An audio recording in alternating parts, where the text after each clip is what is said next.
গরম গরম ধোয়া ওঠা ভাতের সাথে এই লাউ শাক কিন্তু দুর্দান্ত লাগে খেতে। একবার অবশ্যই তোমরা এই রান্নাটা দেখে তারপরে বাড়িতে তৈরি করে খেয়ে দেখবে, অসাধারণ হয়। আজকে রান্না করব লাউ শাক। তবে এই লাউ শাকটা আমি নয়, আজকে আমার দিদি রান্না করবে, সেটাই তোমাদের সঙ্গে শেয়ার করব।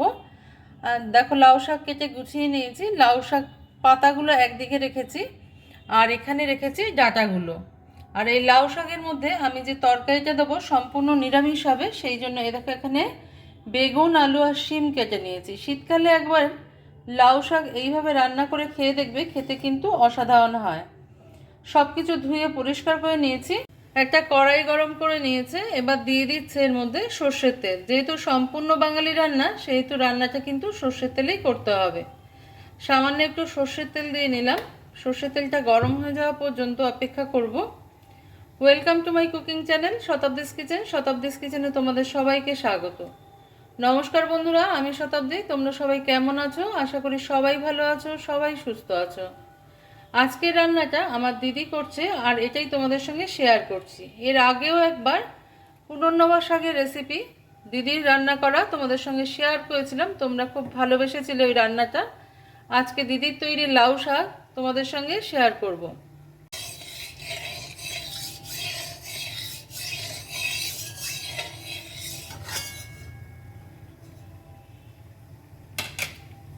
তেলটা গরম হয়ে গেছে, এবার এর মধ্যে কয়েকটা বড়ি দিয়ে ভেজে নেবে।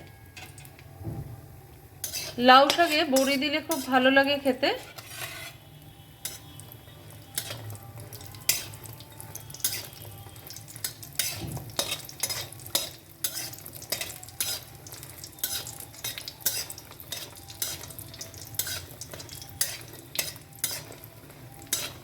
বড়িটা দেখো লাল লাল করে ভেজে নিয়েছে, এবার তুলে নেবে।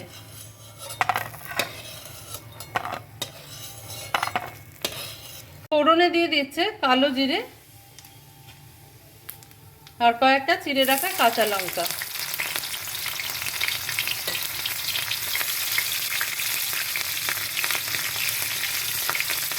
কালো জিরে আর কাঁচা লঙ্কা যখন ভাজা হয়ে যাবে, তখন এর মধ্যে দিয়ে দেবে কেটে রাখা সবজিগুলো, বেগুন, আলু আর শিম।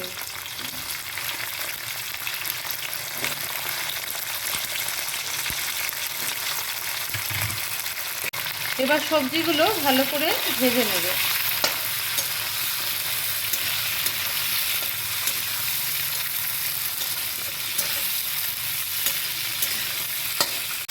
এবার লাউ শাকে যে ডাঁটা থাকে সেই ডাঁটাটাও দিয়ে দিচ্ছে।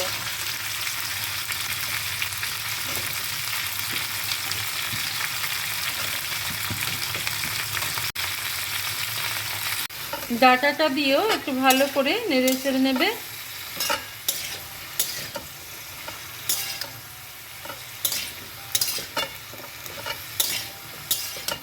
এবার হলুদ, রেগুলার যে মশলাগুলো আমরা দিই, সামান্য একটু হলুদ, প্রয়োজন মতন নুন, আর এখানে দিয়ে দেব চিনি। চিনিটা অপশনাল, কেউ চাইলে দিতে পারো, না চাইলে স্কিপও করতে পারো। তবে যেহেতু নিরামিষ রান্না, সেহেতু একটু চিনি দিতে লাগে, তাই চিনি দিয়ে দিল। এবার ভালো করে সব কিছু একসাথে ভেজে নেবে। এবার কিছুক্ষণের জন্য ঢাকা চাপা দিয়ে দেবে, যাতে সবজিগুলো ভালো করে সিদ্ধ হয়ে যায়। 5 মিনিট ঢেকে রাখা হয়েছিল ডাঁটাগুলোকে। এবার একটু চেক করে নেব এগুলো হয়ে গেছে কিনা।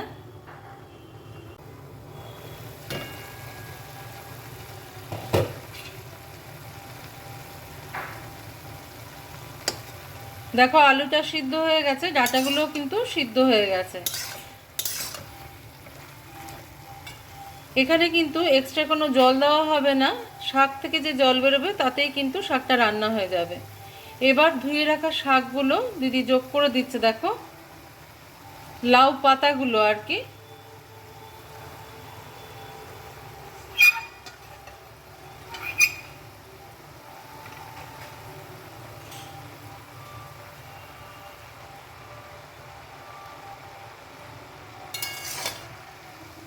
এবার ভালো করে নাড়িয়ে মিশিয়ে নেবে।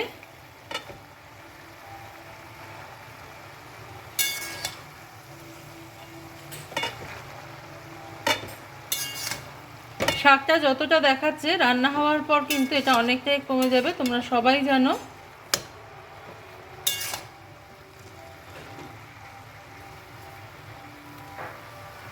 খুব কম তেল মশলায় এইভাবে একবার লাউ শাক খেয়ে দেখবে, যেখানে কিন্তু শাকের একটা নিজস্ব টেস্ট থাকে সেটা বজায় থাকে। খুব বেশি মশলাপাতি হয়ে গেলে কিন্তু লাউ শাক বা যে কোনো শাকই ভালো লাগে না খেতে।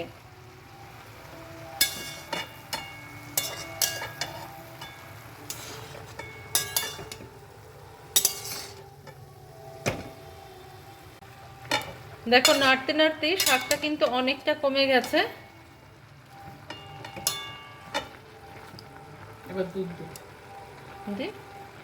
এবার দেখো এখানে ওই 1 কাপের মতন দুধ দিয়ে দিল। এটা গরুর দুধ আছে, জাল করা ছিল আগে থেকে, সেই দুধেরই ব্যবহার করলো। এইভাবে দুধ দিয়ে লাউ শাক যদি কেউ কখনো না খেয়ে থাকো তাহলে একবার অবশ্যই ট্রাই করে দেখবে বাড়িতে, অসাধারণ হয় খেতে। লাউ শাকের দুধ দিলে স্বাদ কিন্তু দ্বিগুণ বেড়ে যায়। এবার এইভাবেই কিছুক্ষণ রান্না হতে দিতে হবে। ঢাকা দিয়ে দিল কিছুক্ষণ সময়ের জন্য। শাক কিন্তু সব সময় হাই ফ্লেমে রেখে করতে হয়, এটা হাই ফ্লেমেই হচ্ছে। এবার ঢাকাটা খুলে নেব। 5 মিনিট সময় হয়ে গেছে।